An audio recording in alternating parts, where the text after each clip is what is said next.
making a Dover sole miso ramen. It sounds a little complicated, but I assure you, this one is as quick and easy as it gets, and it's gonna be so darn good for you. We're gonna start with a quart of chicken stock. You can also substitute the chicken stock with seafood stock, vegetable stock, whatever your preference is for the base of this ramen. I like to use a Dover sole for this recipe for a couple different reasons. One, it is protein packed and so good for you.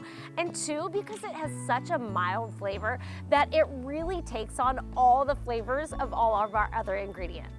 Mercury poisoning is very rare here in the US. Most of us eat nowhere near enough seafood that would be an issue. Mercury is toxic because it binds to selenium and pulls the selenium out of our tissues, causing a selenium deficiency. Selenium is particularly important in neurological function. Selenium counters the toxic effect of mercury, and guess what? The best source of selenium is fish.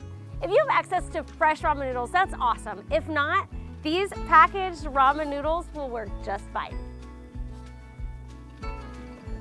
Once our chicken stock comes to a simmer, we're gonna add our red miso paste.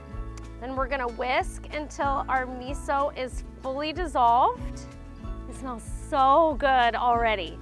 Once our miso broth comes back up to a simmer, we're now gonna add our shiitake mushrooms and our Dover sole.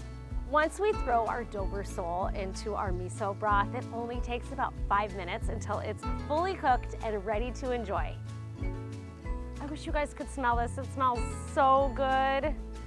All of the soles, particularly Dover sole, are really, really low in mercury and really, really high in selenium. Dover sole literally has one of the highest levels of selenium of any food on the planet. So this particular fish is safe to eat.